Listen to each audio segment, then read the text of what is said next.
দেশের সাধারণ জনগণের সঙ্গে আমার সম্পর্ক, ঘাতকদের সঙ্গে কিসের আপোষ? তো সেই জন্য আমাদের বুদ্ধিজীবীদের ব্যাপারে সাবধান থাকতে হবে। কারণ বাংলাদেশের বুদ্ধিজীবীরা যা বলে সেইটা যদি বাংলাদেশের মানুষ শুনতো তাহলে জীবনে কোনদিন মুক্তিযুদ্ধ হতো না। আর এখন বাংলাদেশের বুদ্ধিজীবীরা যা বলছে, ফরহাদ ভাইয়ের মতো সর্বজন শ্রদ্ধ ব্যক্তির আমি বুদ্ধিজীবী ধরি না। ফরহাদ ভাই হলো মানুষের অবতার, ফরহাদ ভাই হলো আমাদের আইকন, নীতি এবং ন্যায়ের পক্ষে আপোষহীন একটা কণ্ঠ। তো ফরহাদ ভাইয়ের কথা ধরবেন না। আবার আমি বলতেছি এই সমস্ত লেসপেন্সার দালাল, পিনাকি ভট্টাচার্যের ভাষায় লেসপেন্সার দালাল। তো এরা কারা? এদের কথা যদি এখন শোনেন বাংলাদেশের স্বাধীনতা থাকবে না।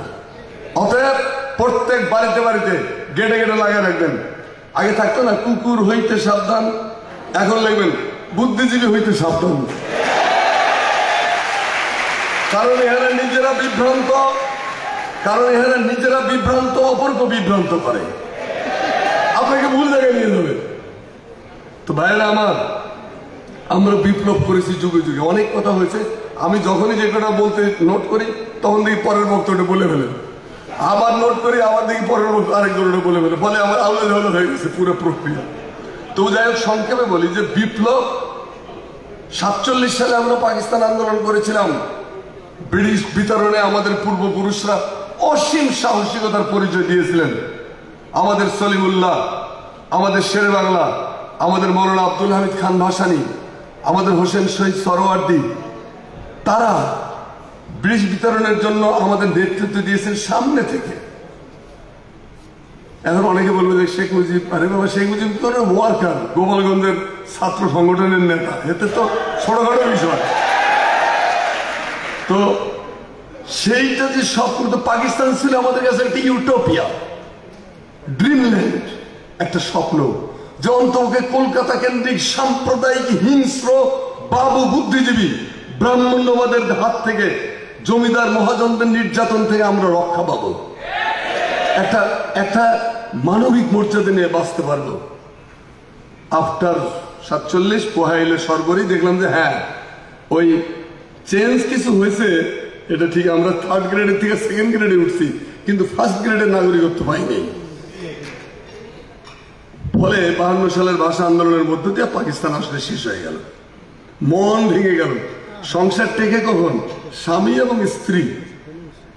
জ্ঞানের লক্ষ্মী, যে আমার আপার আছে, জ্ঞানের লক্ষ্মী, গানের লক্ষ্মী, শস্য লক্ষ্মী নারী, সুষমা লক্ষ্মী নারী ফিরিছে রূপে রূপে সঞ্চারী।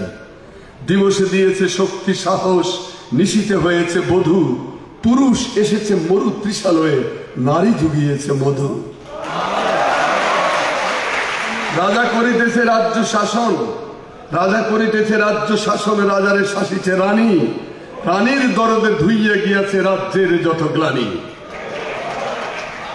পুরুষ হৃদয়হীন মানুষ করিতে নারী দিল তাকে আধেক হৃদয়হীন। শেষ পর্যন্ত এই আবাবিল, আল্লাহর আবাবিলরা রাস্তায় নেমে আসলো।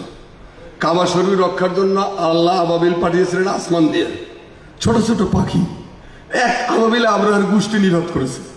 আর এবার বাংলাদেশের রাস্তায় পাঠিয়েছে আল্লাহ স্কুল, কলেজ, বিশ্ববিদ্যালয়ের দরজা, মাদ্রাসার দরজা গুলে হাজার হাজার লক্ষ লক্ষ আবাবিল।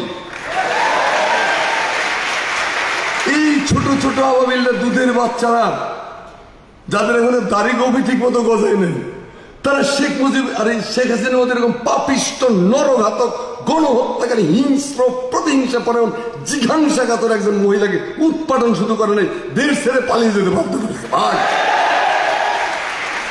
তো আমরা যে ভুলটা করেছিলাম সেইটা আমাদের ছেলেরা করছে না বলে আমার অনুভূত হচ্ছে।